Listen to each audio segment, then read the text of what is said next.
Olá, tudo bem? Boa noite, Janine, boa noite, Fabiana. Boa noite. O Domingo Espetacular começa agora com um alerta sobre a violência nas escolas. A morte de um adolescente essa semana no Rio chamou a atenção para um problema cada vez mais comum. Alunos que humilham, agridem e intimidam os colegas sem motivo. Na maioria dos casos, a vítima se cala e os pais só descobrem a verdade quando a situação já saiu do controle.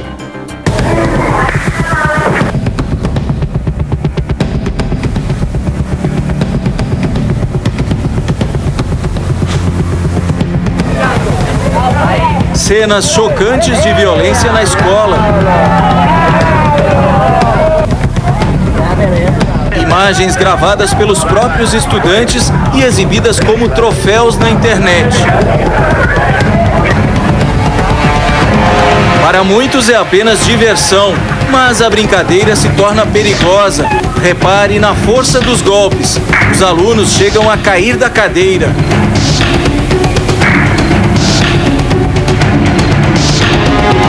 A covardia tem nome: bullying. A expressão é de origem inglesa. O bullying acontece quando um grupo de estudantes pratica atos de violência física ou psicológica de forma repetida contra um determinado colega. É sempre numa situação de amedrontar a vítima. E por isso o bullying é sempre feito escondido. Por isso que é difícil, às vezes, para a escola perceber e até para a família saber o que está acontecendo. Esta semana, o Brasil conheceu a triste história de Samuel Teles da Conceição, morto aos 17 anos. O rapaz estudava nesta escola pública em Silva Jardim, no interior do estado do Rio. Samuel teria sido espancado pelos colegas em mais um caso de bullying. O motivo, um simples corte de cabelo.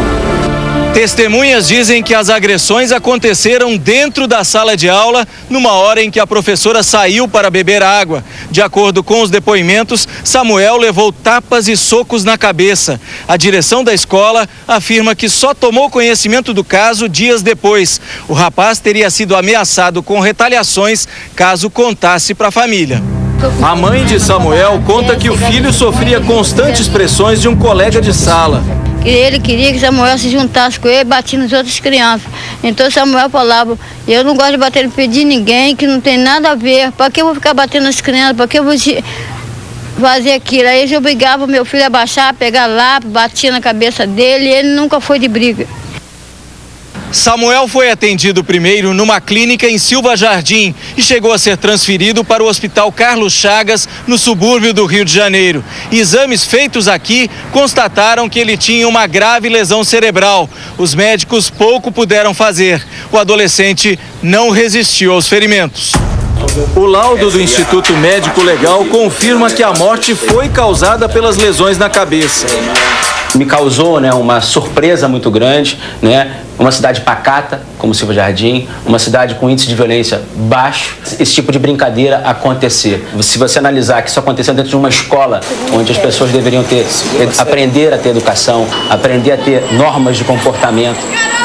A polícia identificou 5 estudantes que teriam agredido Samuel. Eles têm entre 12 e 14 anos de idade. Os adolescentes admitem que deram tapas na cabeça do colega, mas dizem que não tinham a intenção de machucá-lo. Esta semana, os 5 jovens que estão em liberdade prestaram depoimento ao Ministério Público. O Domingo Espetacular conversou com os adolescentes e com os pais enquanto eles aguardavam para serem interrogados. Os acusados negam que tenham provocado a morte do colega. Teve a brincadeira dos tapinhas na cabeça, porque meu filho, quando corta o cabelo, chega lá, ele dá um tapinha, ele ganha tapinha.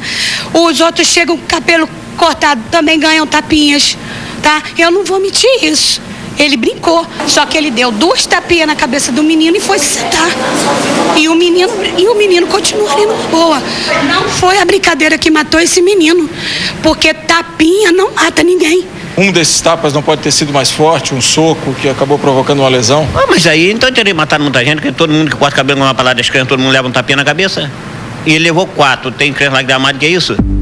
promotor quer saber agora qual foi a participação de cada um dos acusados nas agressões contra Samuel. Eles vão sofrer medidas socioeducativas, né, que podem variar, obviamente, de acordo com a conduta, inclusive, de cada um, de acordo com a participação de cada um. Eu espero que eles tenham que pagar o que eles fizeram. Eles têm que pagar. Isso daí não pode ser bom.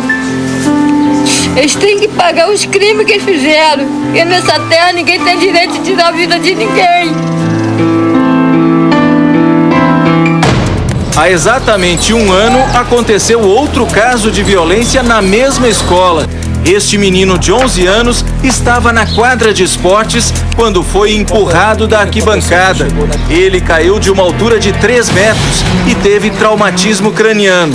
Muita gente brigando, não tinha quase vigia nenhum no colégio, só tinha um. Pra vigiar aquele povo todo.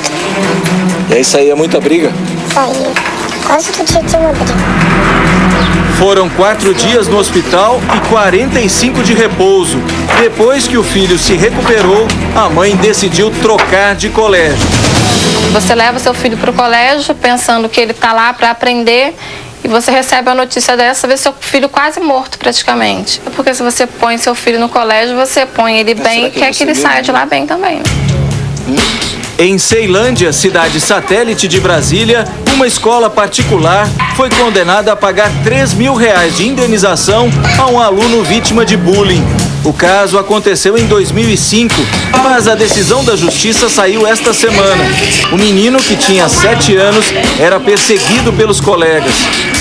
Eu tava sempre correndo, mas só que eles corriam muito rápido e eu não conseguia passar deles não. Aí eles conseguiam passar na minha frente, me derrubavam e começavam a me bater, me dar chute na barriga, soco no estômago.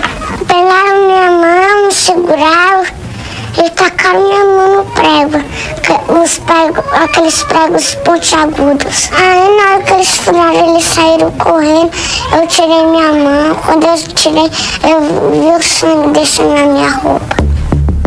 A humilhação e o sofrimento deixaram danos irreparáveis. Dinheiro nenhum, né, vai comprar a dignidade da nossa família, e dinheiro nenhum também vai fazer com que o tempo volte atrás e traga, né, a paz de espírito que meu filho perdeu e os sonhos que ele teve que jogar fora. Nos Estados Unidos, casos de bullying já tiveram consequências ainda mais trágicas. As vítimas acuadas reagiram com assassinatos em massa nas escolas. Como no massacre na Universidade da Virgínia, em abril do ano passado. Um jovem de 23 anos matou 32 pessoas e cometeu suicídio. O motivo mais provável para o ataque: vingança por ele ter sido humilhado pelos colegas. Neste colégio, na zona sul do Rio, câmeras de segurança vigiam os alunos no pátio e nos corredores.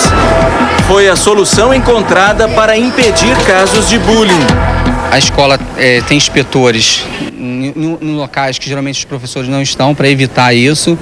E é uma coisa muito difícil de trabalhar, porque hoje em dia o adolescente ele precisa disso, autoafirmação no grupo. Então, às vezes, acontece essa brincadeira, né, que acaba gerando uma violência. Tem um menino da minha sala, que eu não vou citar nomes aqui agora, que tipo, ele sofre muito. Muita gente fica zoando ele, zoando, às vezes ele chora, fica lá, sabe, no canto, isolado.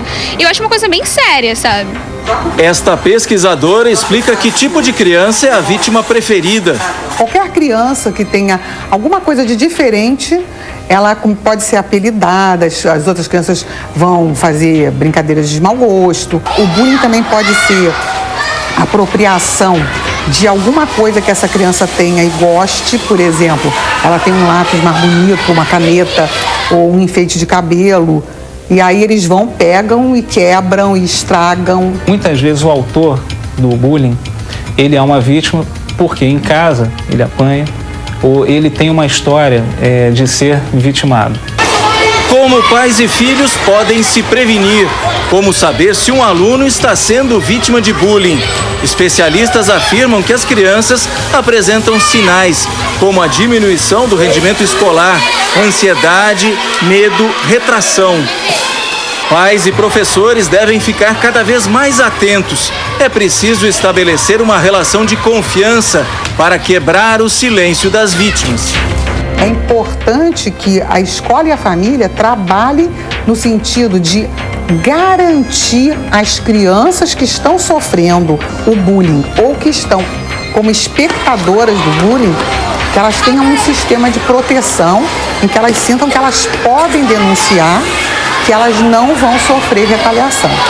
Dar apoio à criança, dizer que a criança não está sozinha, que ela não é culpada do que eventualmente pode estar acontecendo com ela, né?